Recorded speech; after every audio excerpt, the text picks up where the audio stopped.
who makes it into day number 2 here in Portland. Roaring Moon, of course, does have a weakness to grass type, which that is the type of Hisuian Electrode V. So let's see what happens in this one.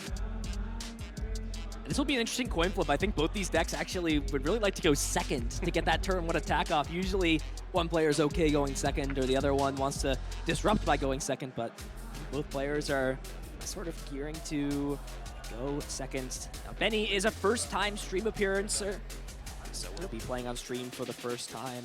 Rocking out this Roaring Moon EX deck. This is pretty similar to what we saw round 4. Lots of these decks using high counts of Energy Switch paired with Galarian Moltres V as a way to continue to get these Pokemon powered up, as James Musser as well is a very known Crab Rave enjoyer. And look, what year is this, Kyle? I feel like Crab Rave, am I getting old? You'll get used to it someday, don't worry. That makes me feel comforted. Thanks, but yeah, Cloth, of course, a fan favorite. Just a fun Pokemon. And we have seen this deck on streams before. We'll get into the strategy a bit more as we go along. One of the more unique strategies we see in the Pokemon TCG. Normally, you're not trying to put special conditions on your own Pokemon because they have negative effects, but this is an exception. See the prize cards for both players. Squawkabilly, that's a big one. Yeah, that's big. Only playing the 1 copy of Squawkabilly. So that's in the prize cards, unavailable for Bennie in this game. James does have some of those spicy seasoned curry in the prize cards. There is one of those, but I think we're going to have a good game here, Kyle, between both these competitors. Yeah, I mean, if I'm being honest, this is not a matchup I am super familiar with. But on paper, if I look at this, you know, Roaring Moon does tend to struggle a lot with single prize decks. Pairing that with Electrode can knock out Roaring Moon, hit for weakness. Seems like an uphill battle for the Roaring Moon deck, but I will say there are some interesting tech cards in this version of Bennie's deck. We'll see if they come into play as we go along. So will be Bennie starting things off. And look at that huge find in the opening hand. His Hisuian Heavy Ball to get the 1 of Squawkabilly out of the prize cards. And with what was going on in this hand for Bennie, that is an excellent find to see in these 7 cards. Yeah, sometimes it's nice to have a card prized. This is one of those rare cases. Yeah, Hisuian Heavy Ball hits, finds Squawkabilly EX, and now we'll see just how many cards Bennie plays on this turn. So no attack happening, no supporter either, but it's plenty fine when your deck is built to just be aggressive regardless of needing to use something like Professor Sawdust. So we'll see the Pokestop put into play. And Iron Hands EX coming onto the bench. You see James sort of lift his eyebrows up a little bit, maybe not expecting that, even putting the lightning energy on it, trying to threaten potentially an amp you very much on the second turn of the game. Yep. We're going to see the Pokestop first or the Squawk and Seize. Yep, going to go for that first. I like that decision. Draw your cards, then try to fill your hand up even further with the Pokestop. And looks like it will be a pretty strong start from Bennie, but let's be honest. Roaring Moon, weakness to grass. Iron Hands, weakness to fighting. I don't know. Amp You Very Much does take a 2-prize knockout on a Cloth, but it can get knocked out in return. That is the question here. If you're Bennie, how do you want to play this hand out? Not really much going on. You've got only 1 energy card in the discard pile. You do have that Forest Seal Stone. Do still have access to Pokestop. The wheel has not been spun yet, but it's actually going to be the Battle Pass grabbing nothing, and that is a telltale sign your opponent's off to a great start on turn 1. Yeah, one thing I'll be interested to see is whether Bennie goes for Galarian Moltres V in this matchup. There's a Pokemon that can power itself up, but no, it is also a weakness to grass types, I believe. That's true. So I don't think we're going to see very many small hits in this matchup. I think lots of one-hit knockouts will be exchanged, which should make for a fun match. Still plenty left to go. We even see that Radiant Greninja can still use concealed cards. Discard that water energy, draw a few more. Pair of Nest Ball, though. Could honestly just see this entire hand just get played down. Play the Ultra Ball, get rid of these Nest Ball. You've got your 5 Pokemon in play that you want on the bench. And you restart. Still Bennie got plenty of gas in the tank for this final turn. Can end it off with a restart, but it is going to be that big question for James. It feels like it's so weird in this format that turn 1 could just be the crucial turn here for James. If James can find the turn 1 knockout onto this Roaring Moon, you're essentially beating Roaring Moon in its own game. This deck is built to just push its aggression on other decks, and when you take the first prize cards, lots of times Roaring Moon just can't do anything about it because that's their whole game plan. Keep in mind, this is Benny's first turn and is going first, and he's still going. 3 more cards here, too. Wow. This is feeling like a Mew VMAX deck. We see the restart. Did play the Dark Patch just to get an extra card off of the restart. Could have just used Dire Flame Wings, but we just wanted to draw the extra card.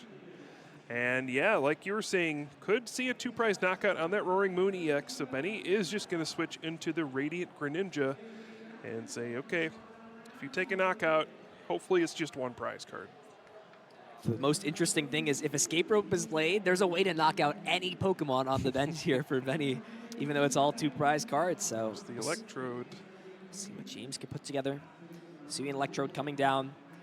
We'll see actually the double Turbo Energy on Cloth. I mean, that makes sense. It's got the 2 energy attack. Hisuian Electrode does have that bonus of having a super strong attack when its special conditions are applied on it, and attacks for 0 energy. That's sort of the mechanic of these Hisuian Pokemon. So for James here, it just comes down to how do you want to navigate this turn out? There's an Escape Rope in hand, has some of those spicy Seasoned Curry, Pokestop, so lots of choices. James got to identify first which Pokemon does he want to attack. Yep, there's 2 main ways to enable this deck strategy. First one is the Spicy Seasoned Curry, an item card that heals damage from your active Pokemon, but also leaves it burned. So that's one way you get a special condition on your active Pokemon. The other one is the Brute Bonnet, which has an ability if it has the Ancient Booster Energy Capsule attached to it. It makes both active Pokemon poisoned. So again, you're trying to put special conditions on your own Pokemon because Cloth's Unhinged Scissors and then Hisuian Electrode V's Tantrum Blast do additional damage. They work a little bit differently. Cloth just cares about any special condition. The Hisuian Electrode V actually cares about how many special conditions it is affected by. So sometimes, you know, you combine the Spicy Seasoned Curry to make it burned, and then the Brute Bonnet to make it poisoned, and then that's 200 damage for 0 energy. So Ultra Ball getting played, Squawkabilly EX hitting the battlefield. Squawk and Seize can be used. I think James also has access to the town store, so that can find the Forest Sealstone, and that's a great thing about having a V Pokemon as your main attacker is you have that added consistency. We're actually just going to see the Spicy Seasoned Curry used on this active, so lining up a potential knockout guaranteed onto the Radiant Greninja. And Squawk and Seize, discarding no cards and a great find Battle VIP Pass. James can start to develop his board, get things like Brute Bonnet into play, Bidoof to have Industrious Incisors available later. Though technically that's not a card maybe that's as important in terms of responding from disruption like it usually does, because I mean, Benny's Roaring Moon deck doesn't play any copies of something like Iono. Yeah, it's still nice to be able to draw extra cards, though. So it doesn't hurt to have that down. Yeah, you did mention, you know, there was an Escape Rope in James's opening hand. Could have played it. The awkward thing is that Iron Hands, it would have required, you know, getting Cloth back into the active spot to hit for that fighting weakness. So it would not have, you know, guaranteed a knockout here. So James deciding it's okay to just take 1 prize on this Radiant Greninja, and we'll go from here. Yeah, it's interesting. I mean, if you play the Escape Rope with Town Store, you can technically Forest Sealstone for whatever card you want. So if Iron Hand comes up, you just grab Switch Card, play the Switch Card down, play the Curry. So I do wonder here, though, and maybe it was just the development of, do I want to develop my board more? Or do I want to go after these 2 prizes? But maybe there was just a way for James to get ahead. And this is sort of what we talked about in round 4. This 1 prize knockout on Greninja, what is it really going to do? But wow, has the boss's orders in hand. Yeah, there still wasn't a supporter played yet. That's true. It feels like so much has already happened this turn, but no boss game after, and James making a smart play, identifying that, yes, Amp You Very Much is very scary. Don't want to deal with that, as we will just see Cloth take the knockout, unhinged scissors, weakness. And Benny's like, wait, what does this do? And Probably his first Cloth of the day, I'm sure of that. Cloth saying, no, Amp You Very Much. I'll take the 2 prize cards. Cloth's last stand. It's happening right now. Yeah, and if you're Benny, how do you respond to that? You don't really have a good answer, I don't think. All you can do is power up one of your Pokemon V and hope for the best.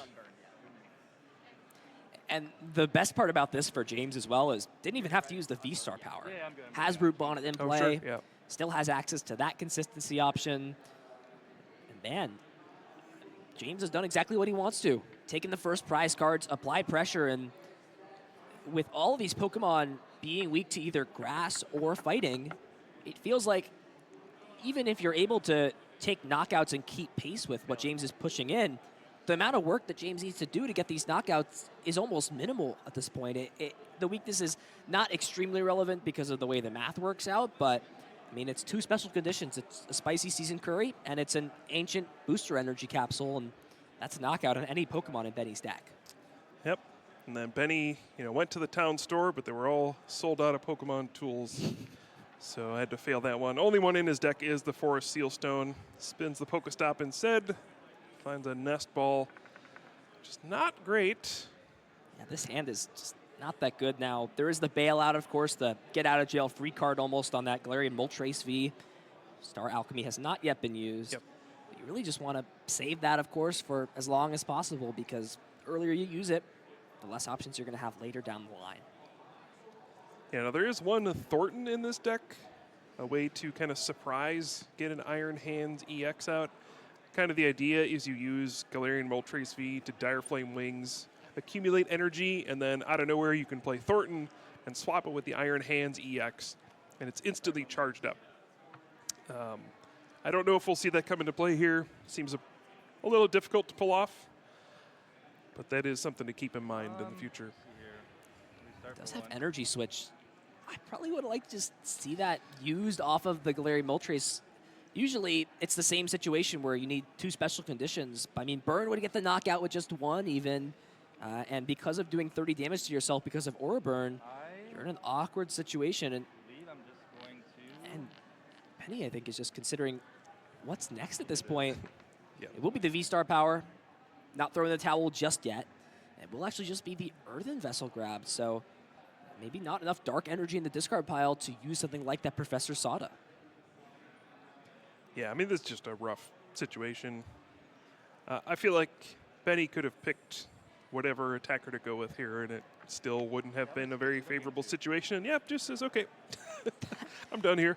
Cloth is all it takes. Cloth taking down the world here, Kyle. Yeah, you don't see that very often. You go, okay, I'm going to use Star Alchemy to search for any card, grab a card, and then just immediately concede. All right, so that will be game 1 to Cloth and Hisuian Electrode V. This does look like a very favorable matchup, but this deck is known for being a little bit inconsistent. It can struggle to set up its combos sometimes, so even in good matchups, you never feel supremely confident about what's coming next. So an excellent start there for James, putting on display the power of Cloth. What Cloth can do with just its 2 little scissor hands. It only took 1 attack, and then the opponent just conceded. You have to respect Cloth's power at that point. Yeah. You just gotta respect real, recognize real, right? You could say that, yeah. So going into the second game, if you're Benny, chose to go first in that position. Is that the adaptation? You need to sort of stick with what happened in game 1. It just felt like Benny didn't necessarily have a bad turn. I would say it was above par turn. It was a pretty solid turn, but no matter what he did, it was just 1 knockout from James, and that took it. What else can you really do in game 2 to adapt as Benny? I mean, just hope that James draws poorly, I think. That's never good. That was a great start from James, right? It was a turn 1 boss's orders, knock out the Iron Hands. That was pretty strong. I don't think that happens on average. So you just got to hope for a couple turns where James isn't able to pull off an attack. Yeah, part of the issue is that that weakness to grass really makes it easier for Hisuian Electrode V to get big knockouts here. But yeah, I don't know. It's tough. You really just got to power up your attackers. Cross your fingers that your opponent doesn't do everything they need to do. Because yeah, a severe weakness advantage in this matchup. Well, we'll see how things play out. I think Bennie said that was the 8th different deck that was played against. And we talk about variants in the Pokemon TCG. Usually it's never that true of hitting 8 different decks. I mean, you've got tens of different decks, like usually 30 different decks if you were to count every single archetype in a room, maybe somewhere around that, and hit a different one every time. It's pretty solid. Yeah, James said, this is the first Roaring Moon I played against today, and Bennie said, this is the first Cloth I played against today. Maybe one's a little bit more of an achievement than the other. All right, do see a mulligan, no basic Pokemon in the opening hand, so Bennie has to shuffle in, draw a new hand of 7 cards, and then James will be able to start the game with, it's actually the second mulligan, so 2 additional cards. When you're staring down a bad matchup like this, and you don't have any hand disruption in your deck, it's a bad feeling. Let's just say that. It's not great at all. It's bonus cards for James to work with, and like you said, if your win condition is, I hope my opponent doesn't draw anything, every extra card you give them is one more card that they have to get out of that. We do see 2 of those Spicy Season Curry in the prizes, and the Grant as well, which can boost some damage. Listen, Grant might be getting itself its first day 2 here, potentially. I'm sure somebody's maybe piloted Grant to a day 2 so far, but here we go. Game number 2, kicking things off. And that's a nice one. Yeah, you know what? Can never complain about Battle VIP Pass on turn 1. And Bennie will get set up, find these Pokemon out. We didn't see anything like Squawk ability in the prizes, so can pitch the hand away. And I think that might be what we're going to be doing here is not much else going on. Now, there are a few resources really don't like to see go. Of course, those Dark Patch, Energy Switch, especially if Bennie wants to rely on something like the Iron Hands again to get powered up. You're going to need those Energy Switch later on to manipulate the energy around your board after you accelerate them into play via the different methods that you have. Yeah, I think we might see Bennie go for Radiant Greninja, try to concealed cards into a way to get a Darkness-type Pokemon to use that Dark Patch. It hurts to throw away that many resources. But we'll see how it works out. Definitely going to grab Squawkabilly EX. It's interesting, when Squawkabilly EX first came out, obviously it's a very strong ability. Reminds you of Dedenne GX, the Dede change, but you can only use it on your first turn. It took a while for this card to see play. It is a low HP Pokemon EX, gives up 2 prize cards. It's a target on the bench, but as we've seen more of these kind of turbo style of decks, there's just so much value in making sure that your first turn is smooth. And so we're seeing it pop up a lot more. Choosing to get Iron Hands instead. Okay, yeah. Putting the Iron Hands on the bench, getting rid of all these energy cards, and we'll see 6 fresh new cards, Squawk and Seize. What else can Bennie put together this turn? Wow, 2 more Battle VIP Pass. It's deja vu of game 1, but listen, this is not a deja vu. This is a nightmare deja vu if it's going to go the same way if James is able to get off to a super strong start. Now, the question comes, what are your choices off of this? I don't even know if you need to play both of these Battle Pass. You've got Earthen Vessel in your hand. I think the big thing here, and maybe one of the weaknesses of Bennie not playing something like the Morpeko in this deck, is you're unable to put 2 of those 1 prize Pokemon into play on the first turn, preventing against an aggressive start from James into an escape rope, taking 2 prize cards, even if you promote Radiant Greninja like Bennie did in game number 1. Okay, we see 2 fails on the Battle VIP passes. Just trying to thin out the hand for perhaps a restart from Mew EX. It's interesting, though, because I assume you're going to use concealed cards as well. So if you're going to do that, your hand's going to go back up in size. So maybe, I don't know, there's some merit to kind of waiting to play those Battle VIP passes. Use the concealed cards first, see what you draw, go from there. I think the last 2 cards are 2 Pokemon in play, so you technically go -1 in hand by playing Earthen Vessel to discard an Earthen Vessel and then attaching one of the energy cards. So I think it ends up working out this way to be okay. Just going to see restart for 2 and then draw back up with the Radiant Greninja after that. Makes sense. No Dire Flame Wings used yet. Does have Trekking Shoes and an Energy Search. And we'll keep Pokestop as well. Now deciding to concealed cards away this Darkness Energy. I mean, getting these energies in the discard pile is fine. You just don't want to see those cards. Not really a trade that you want, getting rid of those resources. We are still just going to see more firing away. No, the Thornton. Let's get rid of the Thornton, though, and cat's out of the bag now. James will have knowledge of that card. It wasn't revealed in Game 1. Can maybe navigate a little bit differently, understanding that that card is an option. And I'm sure the gears are turning in his head, thinking, okay, well, if this does go to a Game 3, is there something I need to do in that third game to maybe play around that card a little bit differently? This is an awkward hand for Bennie. 2 Nest Balls, which are unplayable, and an Energy Switch. So next turn might be a little rough. May not be able to really do much of anything, but we'll see what happens here. Same decision as last game, going to decide to put up the Radiant Greninja and just pass the turn. Mew EX is a little difficult to knock out. It would require, the full 2 special conditions on the Hisuian Electrode V to get a knockout. And there we do see Pokestop being used right away and does find the Battle VIP pass for James. So huge thing, or huge way to kick things off. We'll see if turn 1 once again ends in a 2 prize knockout for James. Yeah, I was thinking with like the resistance on Cloth plus burn, if that's enough, but it's 170. Nah, you're 20 damage short, so you're just off at this point. So James has a lot of cards to work with. Of course, did draw those mulligans, so working with 2 extra cards in this situation.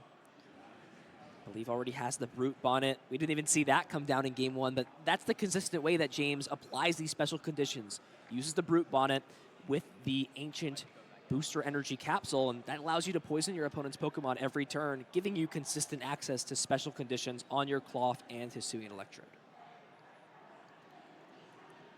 Yeah, and see lots of cards in hand. Remember, there were 2 mulligans in this game. So James, you got to think, will have plenty of options. Hasn't even used the Squawkabilly EX yet. We see the Escape Rope in hand.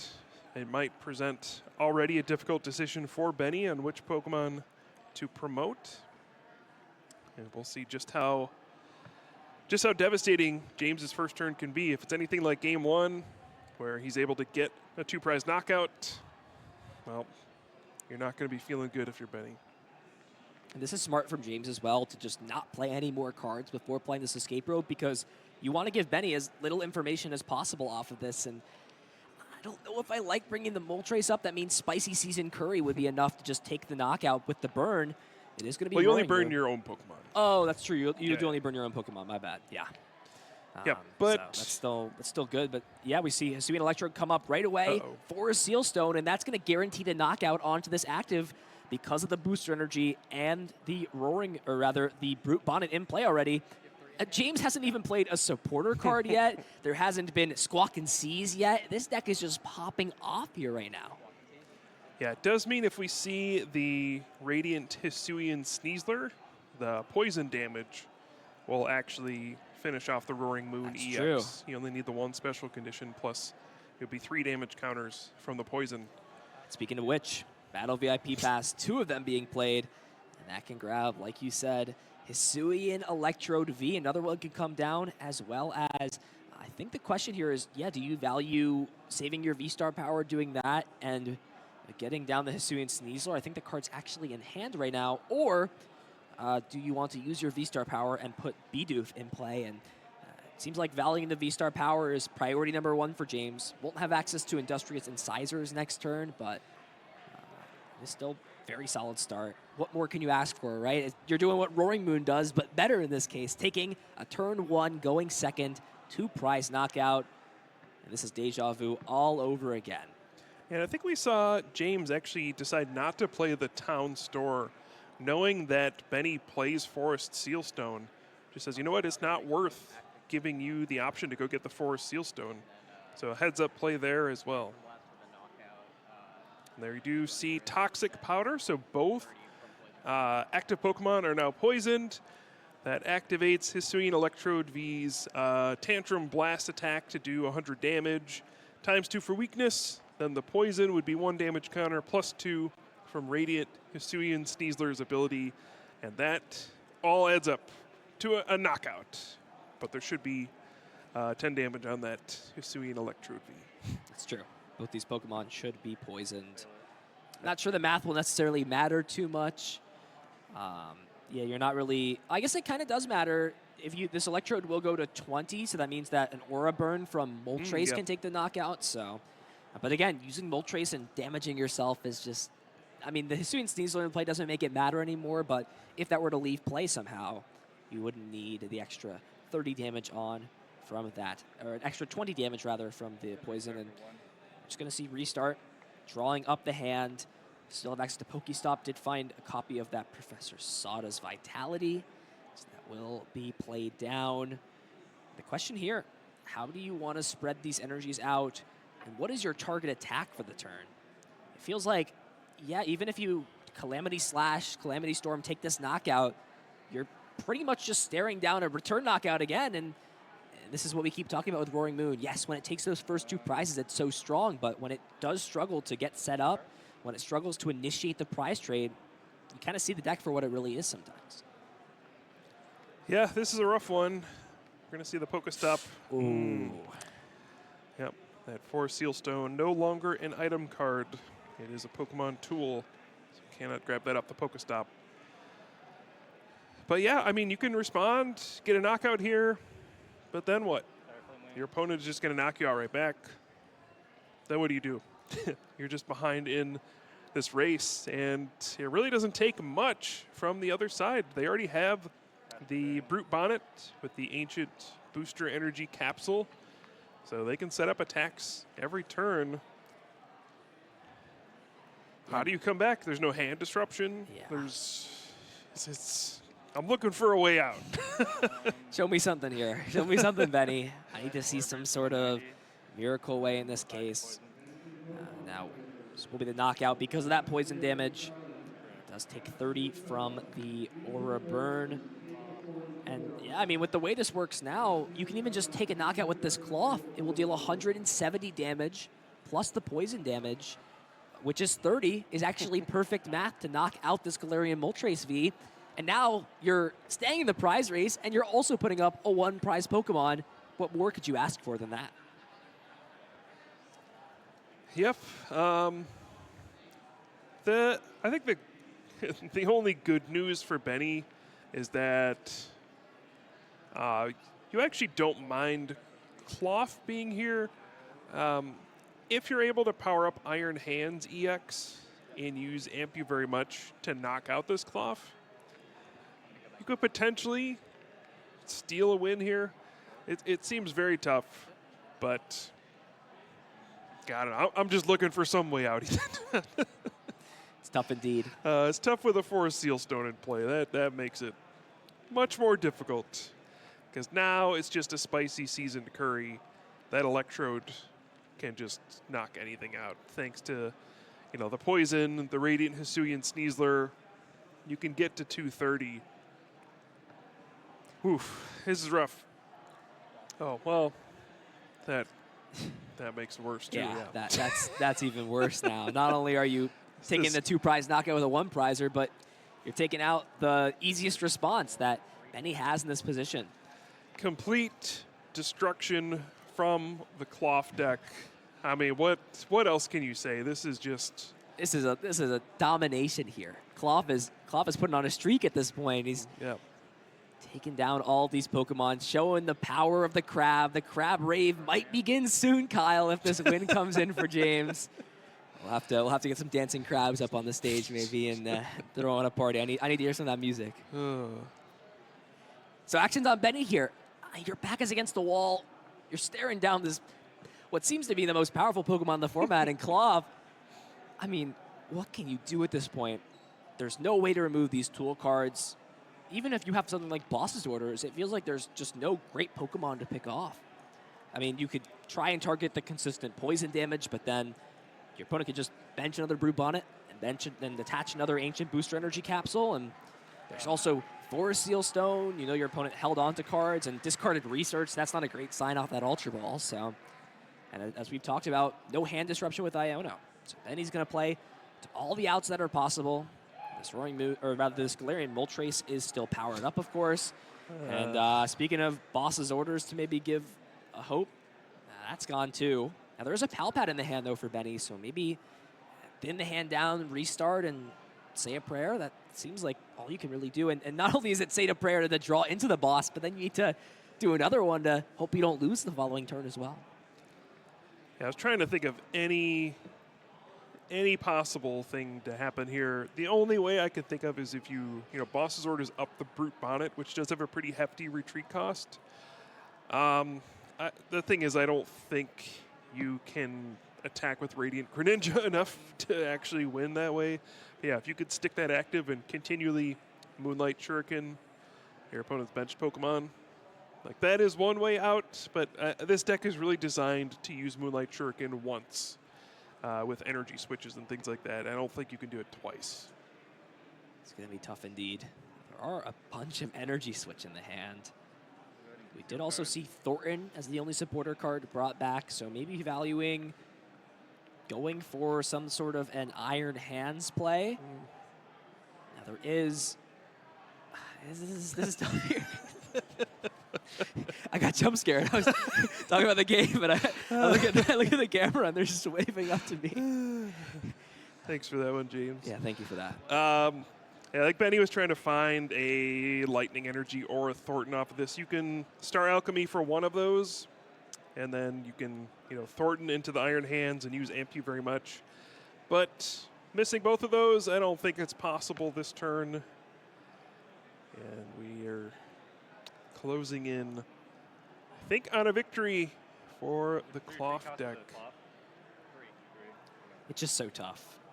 No Thornton in sight. No more abilities to be used. What can you do? We'll see Dark Patch Blade. Yep. But it all feels inevitable. I can't even play the Dark Patch. There's not even any dark energy in there. Brutal.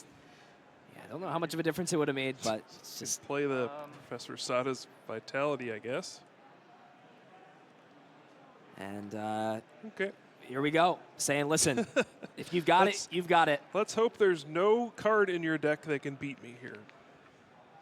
And there it is. V-Star power on the Hisuian Electrode. There's boss's orders in the deck. It can bring up this benched Pokemon like the Galarian Moltres. And with the poison damage, will be exactly enough to take the knockout. James Musser advancing to 7-1 with a deck that not many people would expect. Unhinged even. Crab Rave here for James, 7-1 with Claw. The people love to see it, I'm sure. Cloth Hisuian Electrode V will make it into day 2 thanks to James. I mean, that, I don't know what else to say. That was just a complete dismantling of this Roaring Moon deck. For Benny, I mean, that's not a deck you expect to face when you're bringing this Roaring Moon deck with Iron Hands and all that. Sometimes, you run into Cloth. That could be something that you could say for anything in life. You could sort of replace Cloth with anything, but I mean, Cloth was the star of the show here for James. Showed what it can do with Unhinged Scissors. Now, this is a card that as soon as Brute Bonnet came out, right? As soon as people saw this card in the Paradox Rift set, they were like, this is the partner for Cloth. Cloth finally has a home in a deck in the standard format, and it was the Cloth show. Cloth really just put on display everything it could do. It unhinged scissors some more, it unhinged scissors some more, and it unhinged scissors some more, and we really saw as well the MVP card in that game number 2. The Hisuian Sneasler, extra poison damage, this Radiant Pokemon that doesn't fit well in a lot of decks. It only fits well in decks surrounding the poison special condition, and this is not only the only special condition deck right now that exists in the format, but it's the best one that we've really seen by far in the last couple of years. Yeah, the Brute Bonnet also breathed new life into the Hisuian Electrode V. That was another card that kind of felt like it was somewhat of a gimmick. Like you could pull it off once or twice with various different effects, but now you can consistently get it so that you're hitting for 200 damage. You get the poison, the Radiant Hisuian Sneasler. You get up to 230. You hit for weakness on a couple key Pokemon such as Charizard EX. Yeah, I mean, you can see that this deck has a clear path to beating some of the top decks in the format. If you just hit the right matchups, this deck can go far, but it is a very polarizing deck. It's got some pretty bad matchups, but also some good ones. I would say that is up there with one of the best matchups you could hit. Yeah, I know Gardevoir is maybe one that not a huge fan. I know that was something that Yeah, that turned one's people rough. off from playing the deck a lot. Any other matchups that come to mind? So, I mean, it's weird. So Charizard, I think you might look at it and say it's favored, but I've seen some other players play against it intelligently where you can actually attack with Pidgeot EX and it makes things a little bit more awkward. That one I think is not as good as people expect, but yeah, you struggle a lot with like Lost Zone decks sometimes. There's some decks out there that you just don't want to face. But we did see that James was able to defeat a control deck earlier as well. You know, having Pokemon that can attack for 0 energy, I mean, that's good against a control deck. So, hey, maybe you just keep hitting the good matchups and let the good times roll. Could be that easy sometimes. Some Yeah. good matchups, some good luck. And that's all you need in Pokemon, combined with some skill. And James has been playing for a while, so I know he's happy to get on stream for the first time, show what he's got going, and no better way to end it out than coming out with a win. So congratulations to James and his partner for the weekend, Cloth, and his Serene Electrode, showing they've got what it takes to be there at the top. Yeah, I think a lot of people know that this deck exists. They know it's kind of a, you know, like a lowish tier deck, but has the potential to do some big damage at a tournament like this. It's always there. I feel like in the last couple tournaments, we always get one on stream at least once, because there's always somebody playing it and somebody doing decently well. I don't think we've seen any make it to like a top 8, like a big finish at an event, but hey, weird stuff happens in Portland. Maybe we'll see it happen this weekend. Getting weird this weekend? I'm down for that. We are in the home of the Squavit, the Miracle last year. So, yeah. Yeah, one thing I did want to mention, Giratina V-Star did win this event last year. It was Arceus Giratina V-Star. So, we're seeing a lot of Giratina V-Star decks do well once again here in Portland. So, I don't know, maybe Portland is just like the distortion world where Giratina feels at its most powerful. Yeah, instead of banishing you to the distortion world, I'm banishing you to Portland instead. Wow. No disrespect to anybody. Yeah.